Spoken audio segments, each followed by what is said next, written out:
Hello दोस्तों, नमस्कार। स्वागत है आप सभी का हमारे YouTube चैनल में। दोस्तों, मैं मोहन सिंह चौधरी आप सभी का हार्दिक स्वागत और अभिनंदन करता हूं। जैसा कि आप थंबनेल में देख सकते हैं, चतुर्थ श्रेणी भर्ती 2025 चतुर्थ श्रेणी की ये भर्ती जो है 2025 वाली, इसमें काफ़ी सारे विद्यार्थियों के सवाल हैं। उनको रखते हुए यहाँ पर इस वीडियो की शुरुआत हम करते हैं। सबसे पहले नॉर्मलाइजेशन प्रक्रिया। अभी विद्यार्थियों में बड़ा असमंजस चल रहा है कि सर नॉर्मलाइजेशन अगर हुआ तो लगभग जैसे पशु परिचर में हुआ था 25 से 30 अंकों का विद्यार्थियों में गैप आ गया था। जिनके कम अंक आ रहे थे उनके अधिक हो गए, जिनके अधिक आ रहे थे उनके कम हो गए। तो लगभग 25 से 30 जो है कह सकते हैं अंकों का अंतर, यानी कई सारे विद्यार्थी तो ऐसे थे जिनके 150 में से 150 अंक हो गए थे। ठीक है ना। काफी सारे विद्यार्थी ऐसे थे जिनके 130 135 प्लस अंक आ रहे थे और उनके 110 100 जो है 5 के आसपास नंबर रह गए, यानी बहुत घट गए और काफी के बढ़ गए। तो दोस्तों, मैं आपसे यही कहना चाहूंगा कि हालांकि बोर्ड अध्यक्ष ने स्पष्ट ट्वीट करके कह दिया है और एक नोटिफिकेशन भी जारी कर दिया है और उसमें यह कहा है कि जल्दी हम नॉर्मलाइजेशन प्रक्रिया में सुधार करेंगे, आप लोग निश्चिंत रहें। तो अभी देखने वाली बात यह है कि ये 4th ग्रेड की भर्ती से पहले होगा या नहीं होगा। अगर 4th ग्रेड की भर्ती से पहले अगर हो गया तो बहुत राहत की बात है, बहुत अच्छी बात है। 4th ग्रेड की भर्ती के से अगर पहले नहीं हुआ, बाद में हुआ, तो हमारे लिए बड़ी दिक्कत पैदा कर सकता है। तो दोस्तों, नॉर्मलाइजेशन प्रक्रिया पर अभी क्या स्थिति स्पष्ट होगी, ये आप लोगों को लगातार मैं इस वीडियो के माध्यम से, इस चैनल के माध्यम से बताता रहूंगा। आप लोग चैनल को जरूर सब्सक्राइब कर लेना और अगर आप नए हैं इस चैनल पर तो बेल आइकन प्रेस कर लेना ताकि आपके पास में इस प्रकार की सूचना, इस प्रकार के नोटिफिकेशन पहुंचते रहें। एक क्या पढ़ें कि सिलेक्शन हो जाए। तो दोस्तों, मैं यही कहता हूं कि देखो, हालांकि इसमें आपके मैथ्स भी आनी है, इसमें आपके जो है साइंस भी आनी है, इसमें अगर आपके बात करें तो कंप्यूटर भी आनी है, इसे सब अगर बात करें तो इसमें जो है आपके राजस्थान जीके भी आने वाली है, जिसमें आप लोगों को पता है पॉलिटी की बात कर लो, चाहे आप कल्चर की बात कर लो, हिस्ट्री की बात कर लो, चाहे ज्योग्राफी की बात कर लो। इसमें आपके इंग्लिश भी आनी है और इसमें आप लोगों को जो है हिंदी भी आनी है। मैं तो ये कहता हूँ सिलेबस ही इस प्रकार का है कि भाई साहब ऐसे समझो यूपीएससी का सिलेबस। ठीक है ना। तो ये सब कुछ आना है। तो इसमें ये देख लो कि आप लोगों के लिए डिफिकल्ट सब्जेक्ट कौन सी बन रही है।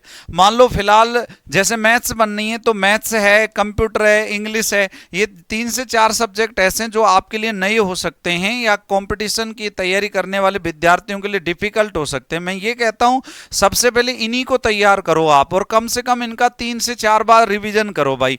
और मैं विशेष जो है पॉइंट रख रहा हूं, कुछ विशेष बातें बता रहा हूं। कम से कम सिलेबस अनुसार 2 बार पढ़ें आप। सिलेबस अनुसार कम से कम सिलेबस अनुसार 2 बार पढ़ें। सिलेबस अनुसार 2 बार कंप्लीट पढ़ें। कम से कम 2 बार, कम से कम 2 बार अभ्यास करें। आप अभ्यास करें। मैं ये कहता हूं अभी आपके पास टेस्ट सीरीज का मौका नहीं है तो आप टेस्ट सीरीज जरूर ज्वाइन करें। ये भी 2 प्रकार की करना। एक तो टॉपिक वाइज करना, जरूर करना। टॉपिक वाइज पता चलेगा कि आप टॉपिक में क्या गलती कर रहे हैं। जो टॉपिक में आपको कम आता है, आप कम सवाल होते हैं ना, वो टॉपिक ज्यादा से ज्यादा आप लोगों को पढ़ने हैं। ठीक है ना। तो टॉपिक वाइज जरूर करना। एक आप फुल टेस्ट जरूर करना आप लोग। एक मैं ये कहता हूं पुराने आरएसएम एसएसबी बोर्ड के जो पेपर्स हैं उनको जरूर आप लोग हल करना। अगर वास्तव में ही आप पुराने पेपर्स को हल करते हैं तो निश्चित तौर पर आपको फायदा मिलेगा ही मिलेगा, ये मान लेना आप। ठीक है। आपको पता चलेगा बोर्ड का पैटर्न कैसा है, बोर्ड किस प्रकार की परीक्षाएं लेता है, बोर्ड कैसा एग्जाम देता है, तो आप लोगों को पता चलेगा कि बोर्ड के प्रश्नों का लेवल क्या है। एक मैं आपको बता देता हूं कि टाइम टेबल में जरूर सुधार करना। टाइम टेबल में सुधार, एक अपने ध्यान रखना जो भी सुधार है, मतलब इसको बढ़ाना। अगर आप 5 घंटे पढ़ रहे हैं तो 7 घंटे कर लेना, 3 घंटे अगर आप पढ़ रहे हैं तो 5 घंटे कर लेना। एक आप लोगों को जरूरत है अभी इस टाइम पर सबसे ज्यादा सबसे ज्यादा है कि खुद की स्वयं की रणनीति बनाएं। स्वयं की रणनीति, रणनीति बोले तो स्वयं का प्लान, स्वयं का प्लान बनाएं आप लोग, ठीक है ना। ये प्लान 60 दिन का बनाना पहले, ठीक है ना, पहले 70 दिन का बनाना, फिर 60 दिन का बनाना, फिर उसके बाद 50 दिन का बनाना, ठीक है ना। और लास्ट में ध्यान रखना 30 दिन का बनाना, 25 दिन का बनाना। मतलब कहने का तात्पर्य हर 10 दिन में प्लान में चीजें चेंज नहीं होनी चाहिए, पढ़ाई जारी रहनी चाहिए। प्लान का मतलब जैसे टाइम टेबल बढ़ाने को लिए प्लान बनाना कि भाई टाइम टेबल और कैसे बढ़ाएं, है ना। टेस्ट सीरीज ज्यादा से ज्यादा हल करने के लिए और टेस्ट सीरीज ज्यादा से ज्यादा कैसे हल करें, और टाइम टेबल, टेस्ट सीरीज हो गए, टाइम टेबल हो गए, एक पुराने पेपर्स को कैसे और दोबारा से रिवाइज करें, एक सिलेबस को कैसे दोबारा से रिवाइज करें। तो इसको लेकर के आप अपनी रणनीति बनाएं, अपना प्लान बनाएं, अपने प्लान में जो है शामिल करें। 60 दिन में क्या करना है, 70 दिन में क्या करना है, अगले 30 दिन में क्या करना है, रिवीजन कब करना है, ठीक है ना। और आप लोग अपना ज्यादा से ज्यादा समय दें। ये कुछ विशेष पॉइंट हैं आप लोगों को बताए हैं। एक पद पर 40 विद्यार्थी हैं। मैंने आपको बताया था अगर आप कैलकुलेशन करेंगे ना, अगर आप कैलकुलेशन देखेंगे तो आपको पता है कि भाई 25 लाख तो फॉर्म में, 25 लाख फॉर्म में, और 54,000 वैकेंसी है। और अगर इनकी कैलकुलेशन करके अगर आप निकालेंगे तो भाई साहब यहां आंकड़ा प्राप्त होगा 40 स्टूडेंट है एक पद पर,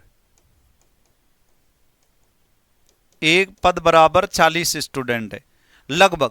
और अगर फॉर्म रीओपन हो गए, फॉर्म रीओपन होने भी चाहिए क्योंकि विद्यार्थियों को मौका मिल पाएगा, ओटीपी के कारण उनको मौका नहीं मिल पाया था, लेकिन परीक्षा तय समय पर होनी चाहिए ताकि विद्यार्थियों को नुकसान ना हो, विद्यार्थियों को नुकसान से बचाया जा सके।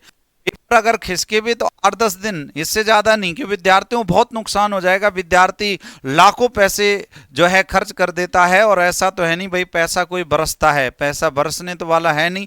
ऐसा नहीं कि भाई पैसा उड़ करके आ जाएगा, ऐसा भी नहीं होता, ठीक है ना। तो बहुत मेहनत के साथ में विद्यार्थी लगा हुआ है, माँ बाप पैसा खर्च कर रहे हैं, तो सरकार और बोर्ड इस पर जरूर सोचे कि तय समय पर ही पेपर करवाना है। 25 लाख फॉर्म और 54,000 पद और 40 जो है स्टूडेंट एक पद पर हैं। कंपटीशन आप देख सकते हो। आपको लगभग मेरे ख्याल से 100 प्लस क्वेश्चन की तैयारी आप लोगों को करनी है। 100 प्लस क्वेश्चन अगर आपके आ रहे हैं, अगर बन रहे टेस्ट सीरीज में, आप ठीक ठाक बहुत बढ़िया, बहुत बेस्ट पोजीशन में हो। क्योंकि अगर नॉर्मलाइजेशन हुआ तो आप जानते हो कि भाई क्या हो सकता है, ऊपर नीचे हो सकता है, तो उससे भी बच जाओगे अगर आपके अच्छे अंक आ रहे हैं। एक ठगी से बचना है। लास्ट टाइम पर जो है, लास्ट टाइम तक मैं यही कहता रहूंगा आप लोगों को कि किसी के बहकावे में ना आए, पॉजिटिव रहें, ठगी से बचें। आपको ठगने का प्रयास किया जा सकता है, आपको प्रयास किया जा सकता है नौकरी देने के झांसे का, आपको प्रयास किया जा सकता है कि बरगलाने का। बिल्कुल भी अपने रास्ते से हटना नहीं है। धैर्य, जुनून, आत्मविश्वास और जो है आप लोगों को जोश के साथ में तैयारी करनी है, और यकीनन रूप से इस वैकेंसी में आपको सिलेक्शन लेना ही है।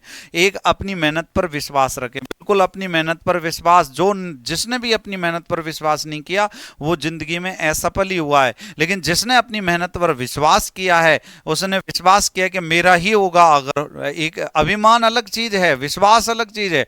विश्वास रखना है कि हम मेहनत कर रहे हैं, बेस्ट कर रहे हैं, होगा ही होगा, 100% होगा। तो आप अपने ऊपर विश्वास रखें।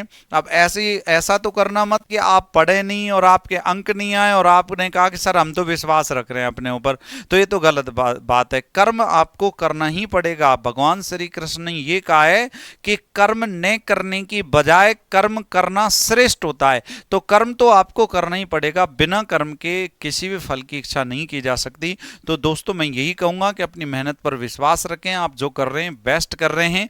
अगर आप इस चैनल पर नए हैं तो दोस्तों हमारे साथ में जुड़ जाइए आज से ही, और आप लोग नई नई सूचना इस चैनल के माध्यम से हमसे ले सकते हैं। और दूसरी इंपॉर्टेंट बात यह है, स्ट्रेटजी वीडियो, रणनीतिक वीडियो, पढ़ाई की वीडियो, करंट अफेयर्स की वीडियो लगातार इस चैनल पर आ रही हैं, आप लोग यहां पर देख सकते हैं। एक मैं आप सबसे यही कहूंगा कि आप कमेंट बॉक्स में अपनी राय जरूर दें, आपको कौन से पॉइंट पर जो है आपको मिसगाइड किया जा रहा है, कौन से पॉइंट पर आप लोगों का प्रश्न है, ताकि मैं और भी इसके बारे में वीडियो बना सकूं। दोस्तों बहुत बहुत धन्यवाद। राम राम, नमस्कार, जय हिंद, जय भारत। सभी दोस्तों मिलेंगे अगली वीडियो में। Thank you.